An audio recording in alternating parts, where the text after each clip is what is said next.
Bonjour et bienvenue dans cette courte vidéo où nous verrons ensemble comment se protéger face au coronavirus et ainsi comment vivre le déconfinement avec sérénité au sein d'éducation et formation. Tout d'abord, apprenons à maîtriser les gestes barrières indispensables pour se protéger et protéger les autres. Ne vous serrez pas la main, ne vous embrassez pas, lavez-vous très régulièrement les mains avec du savon ou du gel hydroalcoolique. Toussez ou éternuez dans votre coude ou dans un mouchoir. Utilisez un mouchoir à usage unique et le jetez. Et portez un masque si vous vous déplacez ou que vous êtes proche des autres. Voici maintenant la procédure à respecter pour rentrer dans les locaux d'éducation et formation.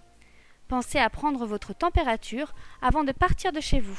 En cas de fièvre ou de symptômes, restez chez vous et contactez votre médecin. Identifiez-vous au point d'accueil.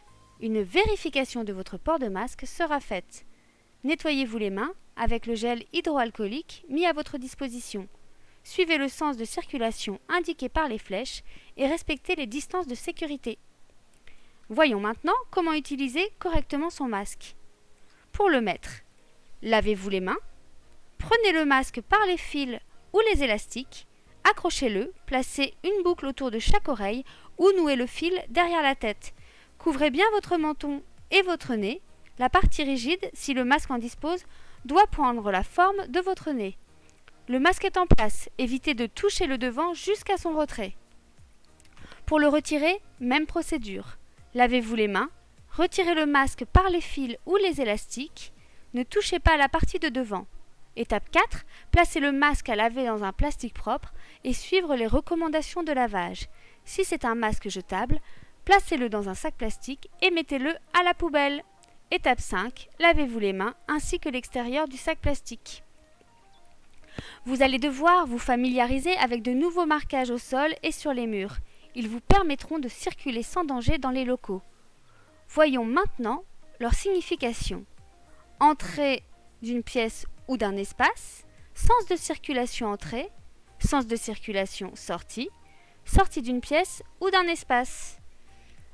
Station assise possible, capacité d'accueil des salles, bureaux et espaces, signalisation d'un point de gel hydroalcoolique et signalisation d'un point de lavage des mains.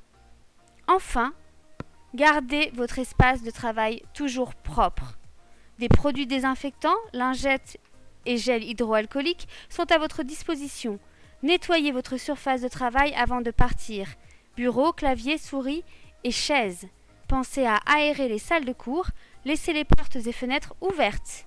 Suivez le sens de circulation dans la salle en respectant les distances de sécurité et bien sûr, nettoyez-vous les mains au gel hydroalcoolique. Merci de votre attention et bonne reprise avec éducation et formation.